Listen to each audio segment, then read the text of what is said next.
Hello humain. Ouais, je sais, ça fait longtemps. Je suis pas désolée parce que je vais vous expliquer dans cette vidéo dans laquelle je vais vous montrer comment je suis passée de cadavre à tout ça là. Je sais que ça fait très longtemps, que beaucoup n'ont pas compris pourquoi j'avais disparu. Cette vidéo est là pour ça, pour vous expliquer les raisons de ma disparition et pourquoi je ne sais pas si je reviens vraiment ou pas. Peut-être que je reviens pas vraiment, je sais pas, je suis pas encore fixée. Du coup l'idée c'est que je vais faire un chit-chat make-up, je n'en ai jamais fait sur ma chaîne je pense, parce que ça fait longtemps que je n'ai plus vraiment exploré les horizons de ma chaîne, donc dans tous les cas je sais pas en fait si j'en ai déjà fait ou pas. Donc voilà, on va faire un look un peu années 80 parce que ce soir je vais à une soirée années 80, donc j'ai déjà ma tenue sur moi avec des merveilleuses Converse et des petites chaussettes.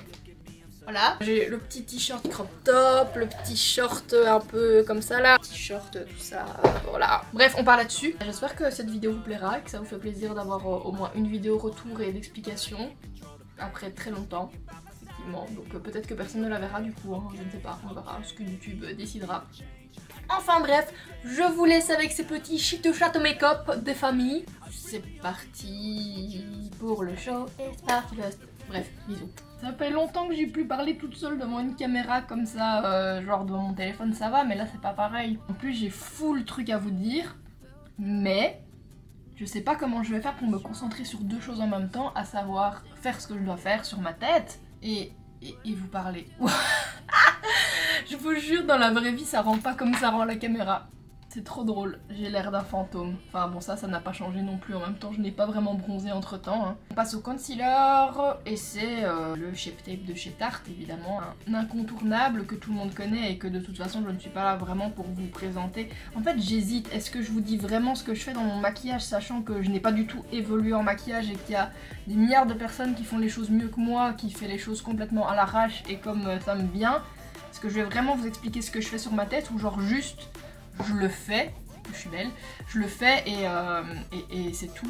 Et genre je vous explique ce pourquoi je suis là. Parce que genre c'est pas une meilleure idée de faire ça, si on va faire ça. Hein. Pourquoi j'ai arrêté YouTube? Et pourquoi d'ailleurs j'ai été aussi beaucoup moins présente sur les autres réseaux sur lesquels je suis, hein, genre même Instagram, etc. J'ai délaissé. Bah, il faut savoir que tout a commencé suite à ma rupture. En fait je sais plus. Ouais, bref, c'était il y a longtemps. C'était que je montais toutes mes vidéos sur l'ordi de la personne avec laquelle j'étais à ce moment là. On était restés vraiment très longtemps ensemble, donc j'avais jamais vraiment pris la peine d'avoir du beau matériel en termes d'ordinateur pour monter mes vidéos parce que j'avais pas besoin. Sauf que du coup, après la rupture, je me suis retrouvée un peu dans la misère parce que mon ordi de l'époque n'était pas capable de faire du vrai montage vidéo, ça buguait à mort, ça m'a saoulé de ouf. Alors que je trouve des solutions, sauf que évidemment à ce moment là, en gros j'étais pauvre, je n'avais pas d'argent. Je repasse une deuxième couche de concealer hein, si jamais c'était pas suffisant à mon goût. Je sais plus ce que je disais. Je sais vraiment pas faire deux choses en même temps, c'est affligeant. Il fallait absolument que je me trouve un nouvel ordinateur, que je puisse acheter du coup en crédit. Et en fait sur le site de Apple, donc j'ai pris un Mac, j'ai pris un MacBook Pro Retina, machin, j'allais dire un gros mot, que je suis une personne qui jure beaucoup, mais là je vais faire un effort. Je voulais pas prendre Mac parce que je déteste Mac, j'ai toujours détesté Mac. Je déteste toujours actuellement alors que ça fait 5-6 ans que j'ai un Mac. Ça a tenu un temps, mais vraiment... Je pense que si vous étiez là avant, vous savez que je déteste le montage vidéo. C'est marrant parce que j'en fais dans mon travail actuel, mon vrai travail d'adulte, j'en fais, mais voilà, je me suis habituée pour aller plus vite, etc. J'ai plus de technique, donc disons que c'est moins pire. Du coup, le fait de devoir le faire sur Mac et de... En fait, je me suis jamais habituée à l'interface. Il n'y a rien à faire, j'arrive pas, j'aime pas. Un autre truc, du coup, qui a vraiment joué sur ma motivation et l'arrêt à ce moment-là, c'était qu'on est entré pile dans la période où YouTube commençait à désabonner les gens des chaînes qu'ils regardaient alors que c'était pas eux qui avaient décidé de se désabonner. Et en fait ça arrivait à plein de gens. Donc il y a eu ça. Il y a eu aussi le fait que du coup, moi j'ai toujours été multipassionnée. Maintenant je mets un mot dessus. Je n'arrivais pas à comprendre comment les gens faisaient pour être juste passionnés par un ou deux sujets, pouvoir aller à fond se développer dans ces deux sujets là. Et du coup pouvoir créer comment dire, une communauté assez niche, j'ai envie de dire, alors que moi j'aime trop de trucs. Et du coup, si j'ai envie de faire un challenge où je chante, si j'ai envie de faire une vidéo tatouage, si j'ai envie de faire un truc coloration, si j'ai envie de faire du make-up, si j'ai envie de parler paranormal, si j'ai envie de parler peu importe, Ben, en fait, je me suis rendu compte que YouTube, à partir du moment où il a sélectionné un ou deux sujets qui marchaient sur ma chaîne, il faisait en sorte que strictement l'intégralité des vidéos qui ne correspondaient pas à cette thématique flop complètement et aucun de mes abonnés ne voyait mes vidéos. Quand tu te dis, ok, j'ai 65 000 abonnés, mais ma vidéo elle fait 3000 vues, pourquoi je travaille en fait? L'air de rien, juste faire une vidéo, ben on se rend pas d'office compte, enfin je pense que maintenant il faut plus trop l'expliquer. Une vidéo c'est pas juste tu filmes, tu postes, c'est toute la préparation de la vidéo, il y a l'idée, si c'est un maquillage ça met hyper longtemps parce que voilà, un maquillage de base ça prend longtemps et en plus on fait que parler. Donc le montage vidéo après ça prend du temps, même juste ne serait-ce que exporter les fichiers, machin, bidule, c'est toutes des choses, ça prend du temps, créer ta miniature ça prend du temps et j'ai toujours eu un rapport assez particulier avec mon temps à moi. J'avais besoin que mon temps soit libre au maximum. Et c'est toujours quelque chose que j'ai. J'ai l'angoisse de me dire que mon temps va être occupé et que du coup, j'ai pas de place pour l'imprévu. Le fait de me dire que j'allouais autant de temps pour quelque chose qui finalement n'était même pas montré à mes abonnés, je me disais juste mais en fait je travaille pour des couilles. Est-ce que j'ai le droit de dire ça? Je travaille pour des clopinettes.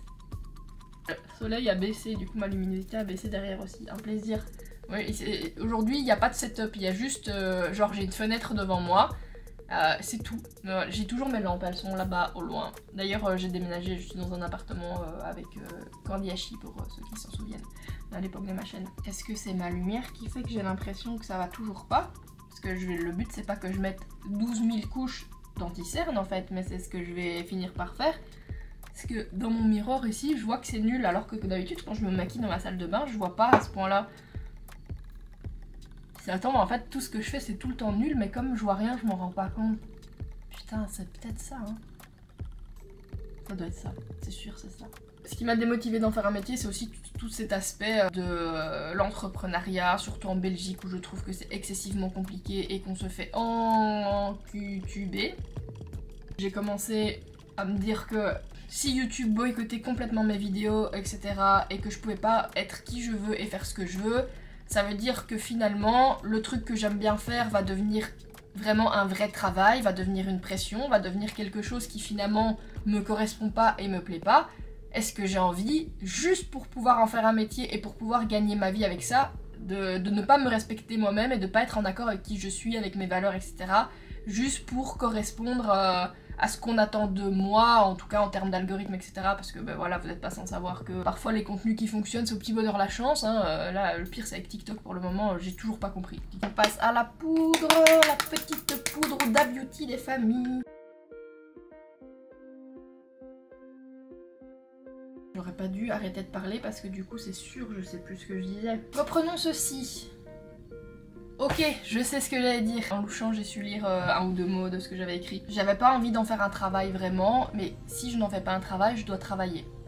C'est logique. J'ai commencé à bosser, d'abord dans la vente avec des horaires variables. J'ai plus réussi à trouver comment agencer mon temps. En soi, je faisais pas un temps plein, mais le fait que les horaires changent tout le temps, ça me laissait pas l'opportunité de me dire que le bon moment où j'ai la créativité, où j'ai l'envie, ou ça tombait jamais juste en fait. Donc ça m'a un peu aussi démotivée et j'ai vraiment eu du mal à concilier ça avec le travail tout simplement. Vu que personnellement je déteste la course au succès, je déteste la course à la rentabilité, je déteste avoir l'impression de devoir me vendre moi-même pour gagner de l'argent, ce que quelque part je fais quand même puisque du coup je fais un travail entre guillemets alimentaire, on pourrait dire que c'est aussi d'une certaine façon se vendre soi-même. Mais bon, voilà, c'est différent, au moins j'ai pas toute la charge mentale de l'argent qui ne tombe pas tout seul. Là, ça tombe tout seul tous les mois, c'est bien, c'est pratique. Je travaille à temps plein maintenant dans la communication, soit. Dans ma vision des choses, c'était inévitable en fait de devoir faire ça pour réussir. Et là on en vient à un deuxième problème, c'est que j'ai peur de réussir. À chaque fois j'entends plein de gens parler de la peur de l'échec, machin, bidule, j'ai peur de pas être à la hauteur, machin. Est-ce que vous avez déjà pensé à ce que c'était de réussir en fait? En fait ouais non, peut-être... Ah non putain, en fait j'ai les deux mêlés, hein. Je suis en train de me faire une réflexion toute seule en même temps. Parce que je me disais, moi j'ai toujours eu peur de réussir parce que j'ai peur de ce que la réussite implique. Que ce soit en termes d'image, de responsabilité, de stalking, etc. Quand t'es au centre de l'attention, mais les gens ils pensent que tu es une cible et que c'est normal de venir fouiller dans ta vie, de venir te chercher la misère, etc. De t'insulter, machin, parce que après tout t'avais qu'un pas faire ce métier là, t'avais qu'un ne pas t'exposer si tu voulais pas qu'on te critique, t'avais qu'à pas t'exposer. Pourquoi on sonne à la porte? C'était les croquettes de pantoufles qui sont arrivées. Pantoufle est un chat. Je vais mettre un petit blush liquide. Faut pas en mettre beaucoup. Mais je le trouve trop chouette. Ouh. Merde, j'avais dit que je le mettais moins haut parce que je fais un truc années 80. Putain, je suis con. Je l'ai mis là où je le mets d'habitude. Vite, descends. Si je l'estompe bien, ça va le faire. Parce que genre, si je fais ça. Hop, et puis que je reprends un excellent de poudre et que je fais ça. J'ai fait une trace. C'est un échec.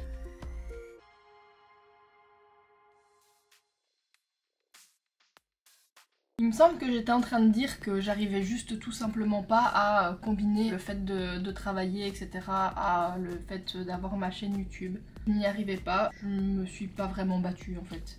Il y avait trop d'éléments connexes qui faisaient que j'avais juste pas envie de faire les efforts sur YouTube tout simplement. Je vais mettre un petit blush de chez Révolution Pro aussi. Il est hyper pigmenté. Vous voyez ce que je veux dire par c'est hyper pigmenté? Moi je m'en fous, hein, j'aime bien. Hein. Donc si jamais, ne vous dites pas, oh mon dieu, t'as fait une tache sur ta joue, je sais, c'est le but. Parce que moi je sais que le blush il tiendra pas toute la journée, la soirée elle est à 21 h.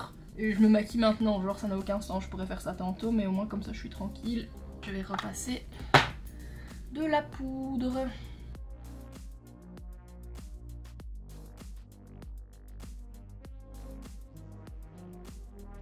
De chez Morphe, ou Morphe, dites comme vous voulez, un petit bronzer. Comme ça, on creuse la petite joujou. Et après tout ça, vous avez toujours pas compris que je faisais vraiment tout ça à l'arrache, je sais pas ce qu'il vous faut de plus. Hop, le petit contouring anti-double menton. N'est-ce pas? Là on arrive à un autre problème, une façon évidente de gagner de l'argent, ce sont les placements de produits. Donc moi vu que je n'avais pas de statut d'indépendant ou d'indépendant complémentaire, je passais par la Smart, ils prennent des frais de ouf, c'est un truc de malade. Donc pour vous dire, à l'époque j'avais fait un contrat avec une marque, je pense que j'ai jamais fait que 2 partenariats rémunérés dans ma vie, j'en ai fait que 2. Il y en a un qui s'est horriblement mal passé, que plus jamais je veux revivre cette expérience. Bref, et du coup pour une autre marque par contre, j'étais payée 500 € hors TVA. Et donc avec la Smart, j'ai touché sur les 500 € 228 € je crois. J'ai fait A. Donc je viens de bosser 9 heures quasiment.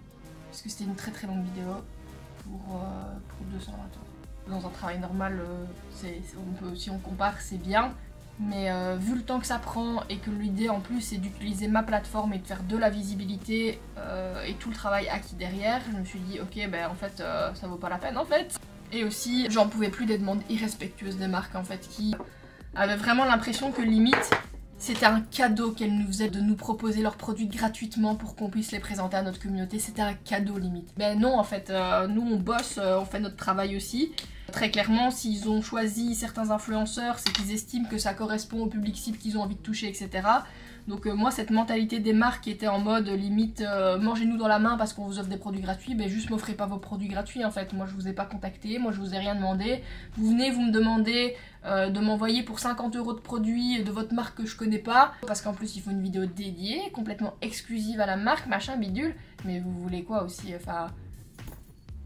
non. C'est juste un manque de respect évident pour le travail des créateurs de contenu. J'en avais plein des demandes comme ça. Et il y en a même plein où j'écrivais des mails à rallonge, où je les envoyais chier. Je me disais c'est pas possible de manquer de respect aux gens comme ça et de partir du principe. C'est un peu comme vous savez tous les métiers un peu passion qu'on a l'impression que tout doit être gratuit. Genre t'aimes bien le travail d'un photographe, bah c'est qu'appuyer sur un bouton d'un appareil photo, c'est bon, tu peux faire gratuitement. C'est comme les graphistes, bah c'est ta passion de faire des dessins et des logos, bah tu me feras bien mon logo gratuitement ou à 50 balles. Non putain, respectez le travail des gens. Après je dis pas, hein, je suis complètement aussi pour la collaboration entre deux personnes consentantes qui ont envie de collaborer.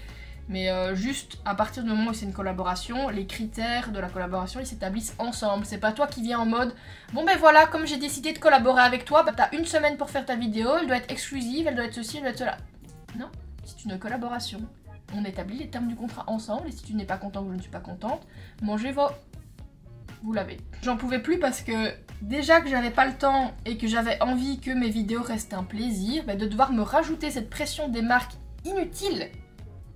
ça m'a saoulée. Je fais non, c'est bon. Sachant aussi que des marques avec lesquelles tu as déjà collaboré, avec qui ça s'est toujours relativement bien passé, dès que t'as un petit peu moins de visibilité, ou que t'es un peu moins régulière, ou que tout simplement, je sais pas, t'as moins de temps sur les périodes où les partenariats s'établissent et que du coup, ben, ça peut prendre un peu plus de temps à sortir, ou simplement que t'avais un lien qui était traqué et qu'ils estiment qu'il n'y a pas assez de gens qui ont acheté grâce ou à cause, hein, peu importe comment on a envie de se situer, de toi.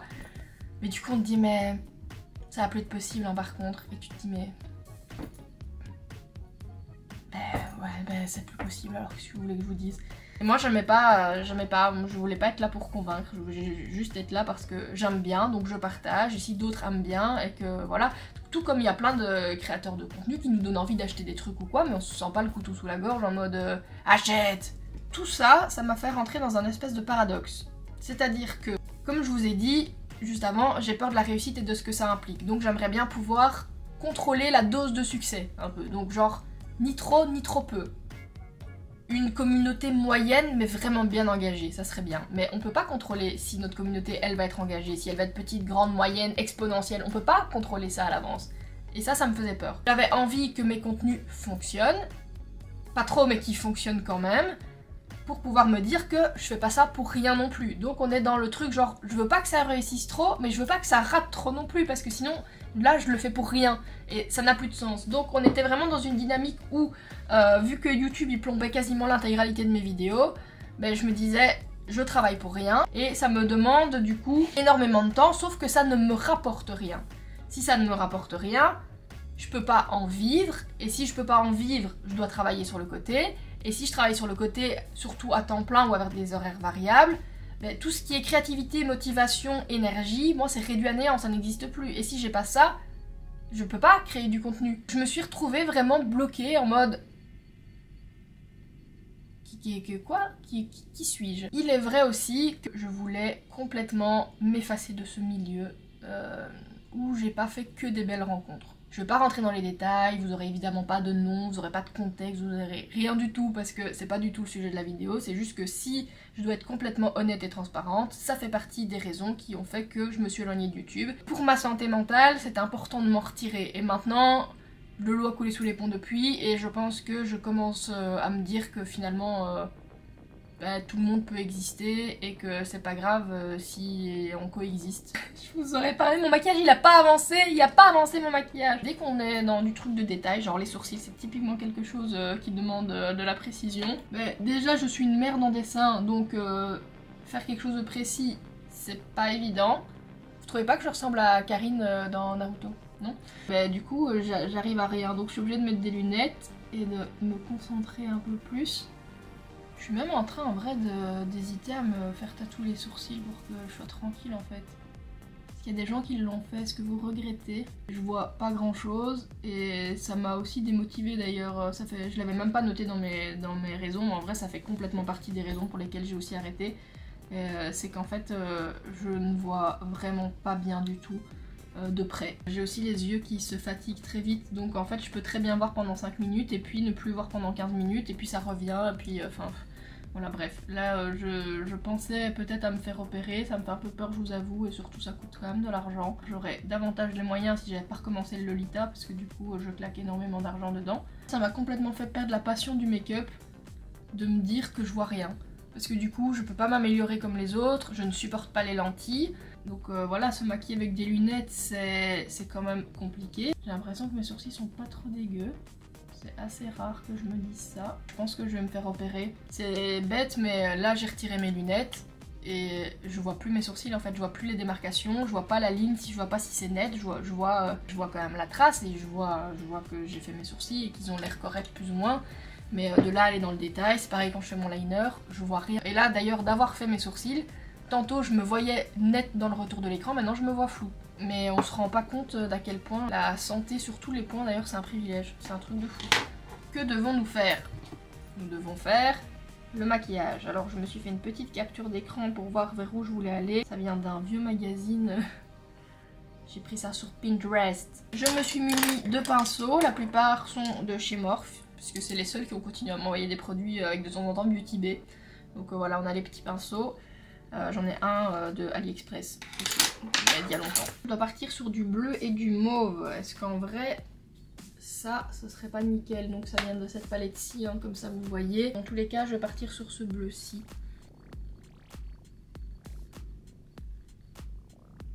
Ma foi, c'est plutôt de type bien. Du bleu, mais que c'est beau. Et du coup, la dernière raison, c'est qu'en fait, j'ai aussi longtemps pas douté de moi, mais j'arrivais pas à comprendre un peu ce que je voulais, qui j'étais. Enfin si, d'un point de vue personnalité, j'ai toujours su qui j'étais, y a pas de souci. Mais d'un point de vue vraiment pratico-pratique, quelles sont les choses que j'aime, qu'est-ce que j'ai envie de faire de ma vie, comment j'ai envie de m'épanouir, quelles sont les passions que j'ai, etc.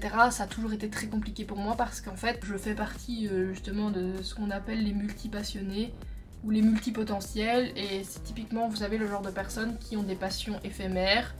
Genre je vais être passionnée par un truc pendant 3 mois, puis par un autre truc pendant une semaine, puis encore une semaine quelque chose d'autre, puis un truc pendant 2 jours, puis de nouveau pendant 3 mois pendant la première passion que j'avais, et etc. Et en fait le problème de ça, c'est qu'à côté de ça, j'ai un côté hyper perfectionniste qui fait en sorte que si c'est pas parfait, ça ne vaut pas la peine d'exister. Je ne fais que les choses pour lesquelles j'ai des facilités naturelles qui font que je me dis ça passe, ça me suffit, je tolère mon existence dans cette discipline. J'ai ce côté-là, mais à côté de ça, vu que je change tout le temps, je n'ai jamais pris le temps de me spécialiser dans quoi que ce soit, et du coup j'ai l'impression d'être une merde en tout. Alors, ce n'est pas le cas, je suis, disons, moyenne, voire correcte dans la plupart des choses, donc c'est mieux que d'être nulle dans tout. Voilà. Je me suis toujours basée sur le niveau que j'estime que je dois avoir est celui d'une personne qui n'a qu'une seule passion et qui fait ça de sa vie tout le temps et qui pratique sa passion genre 8 heures par jour. Ça c'est le niveau que je m'impose pour moi qui veut passer 1 heure par-ci par-là à faire quelque chose. Faut quand même bien se rendre à l'évidence que tu n'obtiendras jamais le résultat de quelqu'un qui bosse 8 heures par jour tous les jours pour qui c'est vraiment la passion unique en ayant 12 passions différentes. Ça n'existe pas, ce n'est pas possible.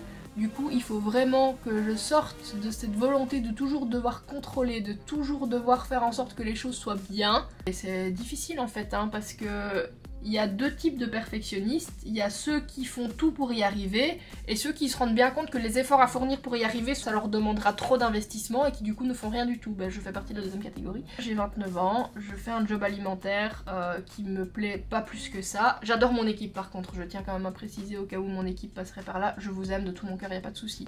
C'est juste le travail en lui-même pour lequel bah, voilà, je gagne de l'argent, je suis contente parce que j'aime l'argent.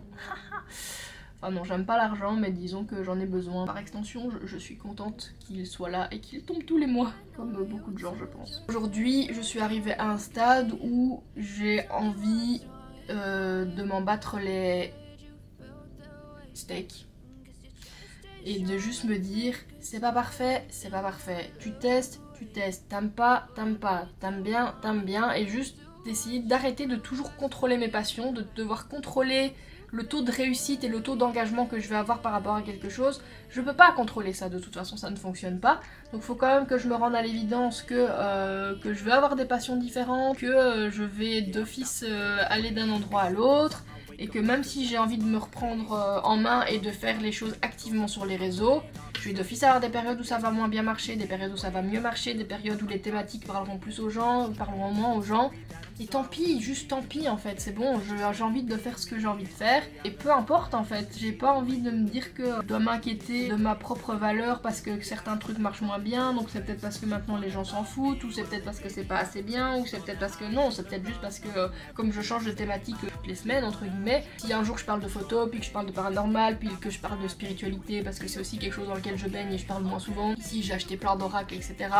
Et j'essaye aussi d'évoluer à travers ces trucs-là. J'aime toujours la danse, j'aime toujours le chant, j'aime toujours les tatouages. D'ailleurs, j'en ai plein de nouveaux entre-temps depuis ma dernière vidéo tatouage. J'aime toujours tout en fait, et je peux comprendre que les gens qui s'abonnent et qui vont pas retrouver d'office le contenu auquel ils s'attendent, mais ils aient peut-être pas envie de regarder. J'ai juste envie de me faire ok avec ça et juste me dire c'est bon, je m'en fous. Surtout que maintenant, il faut quand même être honnête, la plupart des réseaux te poussent super fort pour toujours faire la même chose, TikTok étant le pire. Si tu changes un peu de sujet, etc., alors que lui il a décidé que t'étais dans un type de sujet, ta vidéo elle va flopper de ouf. On n'est pas obligé de tout savoir, on n'est pas obligé. Et franchement, vous vous rendez pas compte, ça peut paraître bateau comme ça, mais le fait que moi je dise ça pour moi-même, c'est une victoire ultime en fait, parce que pour moi ça marche pas comme ça normalement. Il faut que les choses soient bien faites, il faut que les choses soient peut-être pas parfaites, mais en tout cas suffisamment bien que pour que je tolère leur existence, en tout cas quand ça me concerne, parce que pour les autres il n'y a pas de souci, vous avez droit à l'échec, vous avez droit à la réussite, vous avez droit de changer d'avis, vous avez droit de tout ce que vous voulez, c'est moi le problème en fait. En gros, tout ceci, ce sont les raisons pour lesquelles j'ai arrêté.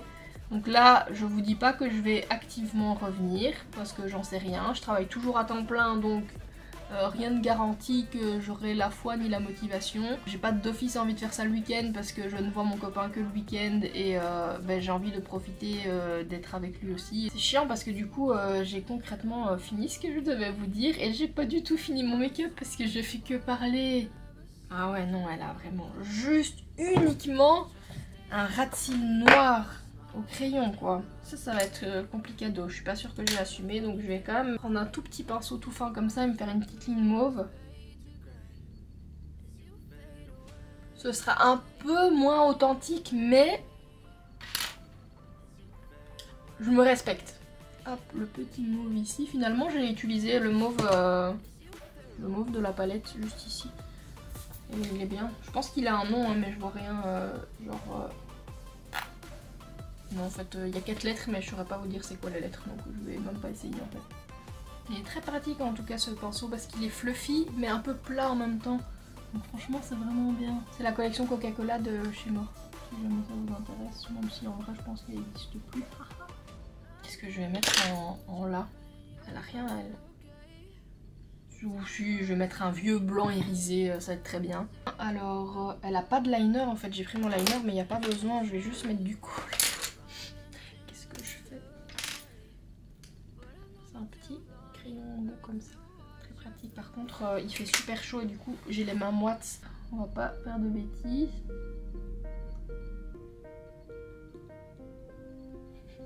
Ça me fume parce que je suis en train de me dire que je suis en train de flinguer tout mon make-up, mais en fait non, c'est le jeu, enfin c'est ça le délire.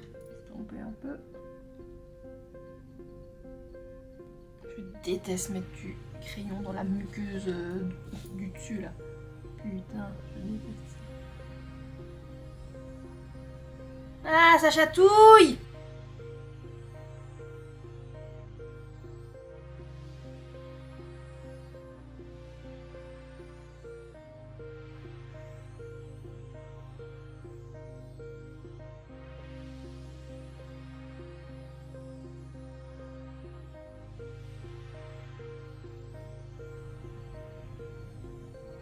Toujours envoyer des selfies moches à votre copain ou votre copine ou votre peu importe. Vous avez compris. Je vais mettre le doux mascara. C'est un de chez Morphe aussi. J'avais eu le même mais l'édition Coca-Cola gratuitement. Et j'ai tellement adoré que je l'ai racheté mais il n'y a plus le Coca-Cola. Mais je l'adore.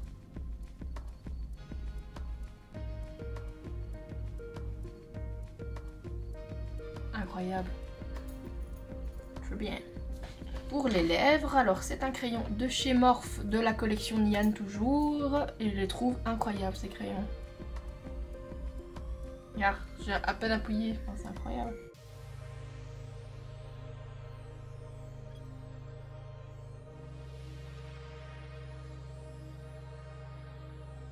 Puis je vais venir mettre un crayon un peu jumbo comme ça.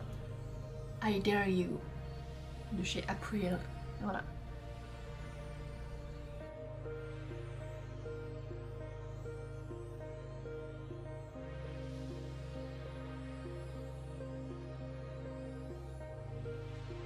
Est-ce qu'on n'est pas prête? Si, on est tout à fait prête. Ah non, faut que je fasse mes cheveux, putain, j'ai la flemme. Ah bon. Je l'ai fait hors caméra. On part sur ça.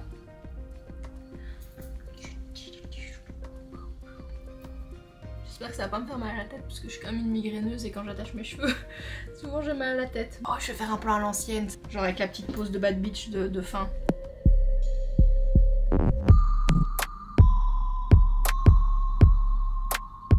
Bah du coup cette vidéo est terminée, j'espère que ça vous aura plu quand même, c'était beaucoup de blabla finalement, je pense qu'elle va être très longue. Je vais essayer de limiter la casse un petit peu. Mais voilà, pour ceux et celles qui attendaient que je revienne, si la vidéo est longue, vous serez contents, non? Peut-être pas. Enfin soit. Ne vous attendez pas d'office à revoir une vidéo prochainement parce que je sais pas ce que je veux faire, je sais pas si je vais m'y remettre. Je verrai si j'ai envie de prendre le temps le soir, si... Putain mes yeux ressortent de ouf, c'est un truc de dingue. Bref, je verrai si j'ai envie de prendre le temps ou pas, je vais me laisser vivre en fait. Je vais pas me mettre de pression, je vais pas... Je verrai. J'hésite aussi à me lancer sur Twitch, mais voilà, ça c'est juste une info comme ça, lancée. Pas d'office pour du jeu vidéo, il y en aura peut-être, genre Phasmophobia, jeu d'horreur, tout ça. Mais je sais pas, je vous en parle pas tant que je suis pas fixée. Des bisous les enfants.